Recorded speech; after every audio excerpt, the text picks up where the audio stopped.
નમસ્કાર, પંચાયત સમાચાર 24 માં આપનું સ્વાગત છે। ગુજરાત સરકારના કેબિનેટ મંત્રી અર્જુન મોઢવાડિયાએ રાજ્યમાં ડિજિટલ ક્રાંતિના નવા યુગનો પ્રારંભ કરતા જીસ્વાન નેટવર્કની ક્ષમતામાં અભૂતપૂર્વ વધારો કરવાની મહત્વપૂર્ણ વાત કરી। માહિતી ટેકનોલોજીના ક્ષેત્રે આ પરિવર્તનથી સરકારી કામગીરીમાં વેગ આપવાની સાથે જનસુવિધાઓમાં પણ વ્યાપક સુધારો થશે તેવી આશા વ્યક્ત કરવામાં આવી છે। ગુજરાત સરકારના વન, પર્યાવરણ અને વિજ્ઞાન તેમજ ટેકનોલોજી મંત્રી અર્જુન મોઢવાડિયાએ માહિતી આપી હતી કે રાજ્યના મુખ્ય નેટવર્ક જીસ્વાનની ઝડપ 34 Mbps-થી વધારીને સીધી 1 Gbps કરી દેવામાં આવી છે।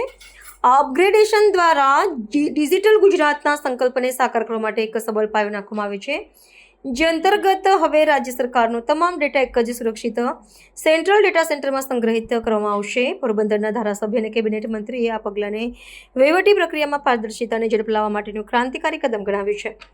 આધુનિકરણ માત્ર સરકારી કચેરીઓ પૂરતું મર્યાદિત ન રહેતા ફાઇબર ગ્રીડ નેટવર્કને પણ વ્યાપક સ્તરે અપગ્રેડ કરવાની યોજના પર અમલીકરણ શરૂ કરી દેવામાં આવ્યું છે। આ યોજનાથી સૌથી નોંધપાત્ર વિશેષતા એ છે કે આગામી સમયમાં નાગરિકોના ઘરના ટીવી ચેનલો પણ આ ફાઇબર નેટવર્ક દ્વારા સંચાલિત થશે, જે ટેલિકોમ્યુનિકેશન ક્ષેત્રે નવી સંભાવનાઓ ખોલશે।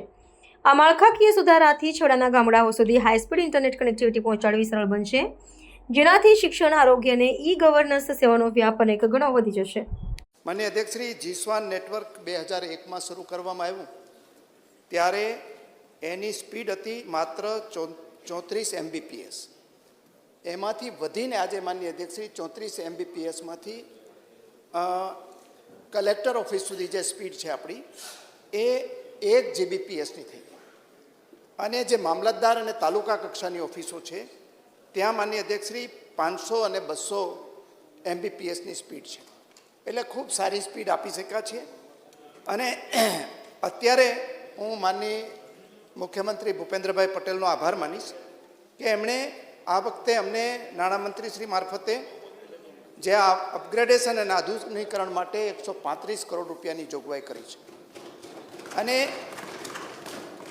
એ ઉપરાંત આપણે ડેટા સેન્ટર છે આધુનિક બનાવવા માટે માનનીય અધ્યક્ષશ્રી એનું આયોજન છે, અને એના મારફતે જે અત્યારે ડેટા સાઇલોમાં પડેલા છે એ બધા જ એક જ ડેટા સેન્ટરમાં આવી જાય એ પ્રકારનું આયોજન પણ રાજ્ય સરકારે કરેલું છે। અને આખા ભારતની અંદર ગુજરાત રાજ્ય જ એવું છે કે જેણે આ નેટવર્કની અંદર ખૂબ સારું કામ કર્યું છે। બીજા રાજ્યોમાં આ કામગીરી BSNL કરે છે, જ્યારે ગુજરાતની અંદર ગુજરાત ફાઇબર ગ્રીડ નેટવર્ક લિમિટેડને આ કામગીરી સોંપાઈ છે। અને જ્યારે આ ગુજરાત ફાઇબર ગ્રીડ નેટવર્ક આપણું અપગ્રેડ થઈ જશે જિલ્લાથી સ્ટેટથી જિલ્લા, જિલ્લાથી તાલુકા સુધી અને તાલુકાથી પછી ઘર સુધી, જ્યારે આ અપગ્રેડ થઈ જશે ત્યારે હું માનનીય સભ્યશ્રીને ખાતરી આપું છું કે એના પછી બાપભાઈના ઘર સુધી એના ટીવી ચેનલ પણ અમારા નેટવર્કથી ચાલે એ પ્રકારનું આયોજન માનનીય અધ્યક્ષશ્રી આપણે કરેલું છે।